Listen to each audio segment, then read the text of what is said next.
Hi. Well, I'm sorry again, your friendly local constitutional kook, and more current events ongoing here. And this one includes now the fact that the school systems in Minnesota are actively promoting BLM, Black Lives Matter, and at one and the same time suppressing all opposition to it. On the surface, this looks about as benign as you could possibly imagine. When, however, one understands the truth about American history, the Constitution, history, and laws of the United States, it's quite another thing. And this is what the New York bastard bankers are banking on that no one knows. What it is, I know because they don't teach it in schools anymore. I sure as hell didn't get it 50 years ago, and most of you don't have a clue either. But in pure point of fact, the advocates for BLM, when they're saying that, at one and the same time are saying that we have protection based on federal, regional, martial law rule. Even worse, this emanates from the non-existent 14th War Amendment. And when you get information, that I have, and send me an email, uwinnincourt@gmail.com, information on my modestly priced constitutional defense document packets, you find out that amendment has never existed. There is no such thing. In any event, invoking federal, regional, martial law rule destroys the independence and sovereignty of what should be states admitted into this union. And that's way too high a cost to pay for anyone's lives. I don't care who the hell it is. It doesn't work that way. That's why they have so damn much power in my former hometown of Washington, D.C. It needs to stop. Jesse Jackson and Al Sharpton.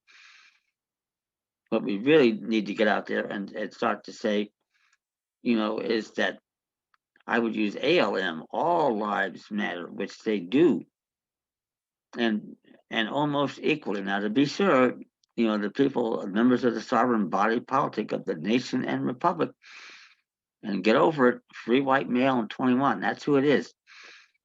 We have the political sovereignty. The good news here is in that system, everybody will have rights that they can invoke, and that will cut out a lot of this BS that goes on with law enforcement thugs these days. I can tell you that. Because it's just not, and the big deal with that is that these thugs go out there and think, they have the power to just, stop us for any alleged offense, arrest us, handcuff us, throw us on the ground, put your foot on our neck, shoot and kill us. It's got to stop.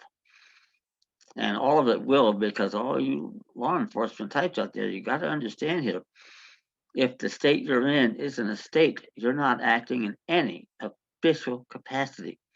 All the laws you're trying to enforce are bills of attainder at the very least, Article 1, Section 9 or 10. Ball game is over. Get over it. As you also have to understand with the non-existent 14th War Amendment, the secret intent was to make birthright citizens out of corporate entities. Had that been known publicly at the time, the amendment doesn't get enacted. It doesn't even come close. You'll learn all about that in my material. Send me an email, uwinnincourt@gmail.com.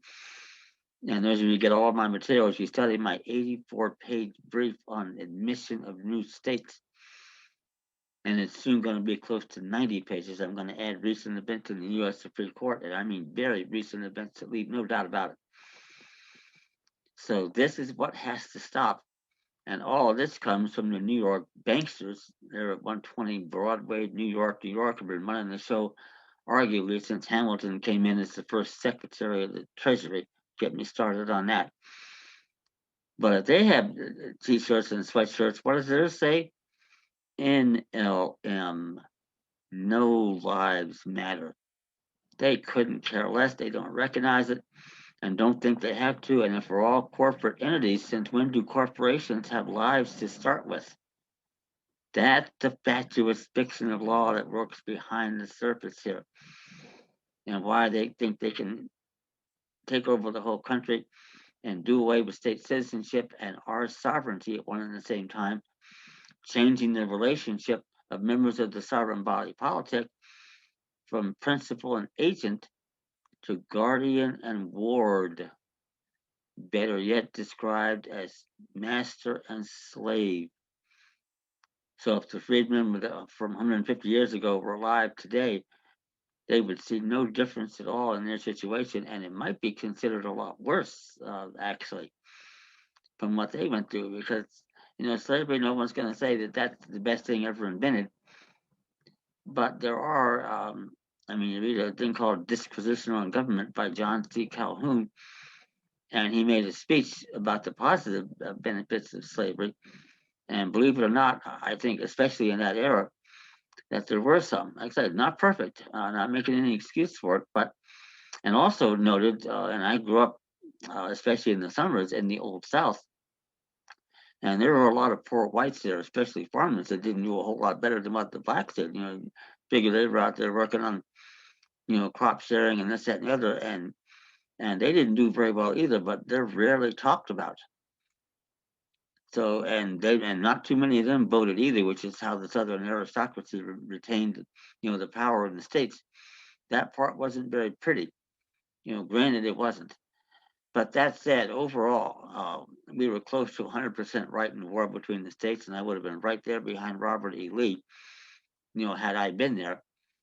And I should say here, it's not surprising given the fact that I'm at least a short tail relation to Robert E. Lee. Our family traces back to Light Horse Harry Lee in the 1790s. And if you don't know, he's Robert E. Lee's father.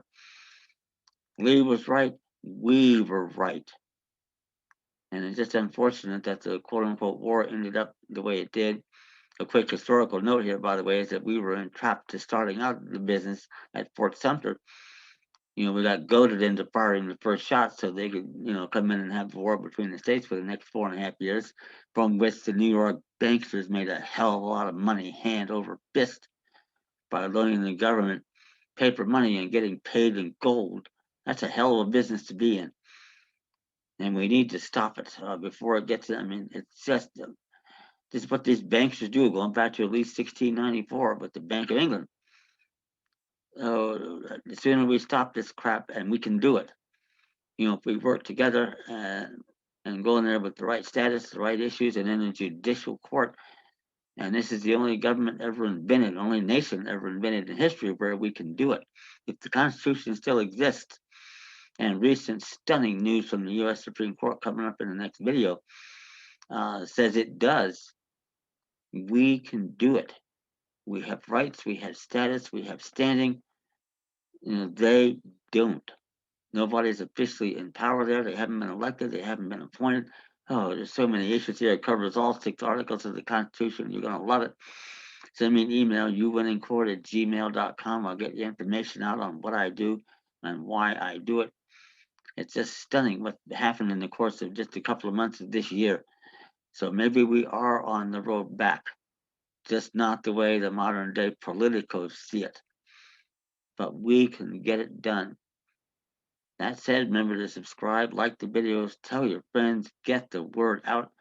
The quicker we get these issues in front of the courts and in front of common law juries, the sooner we get these bastards off our back. Thank you.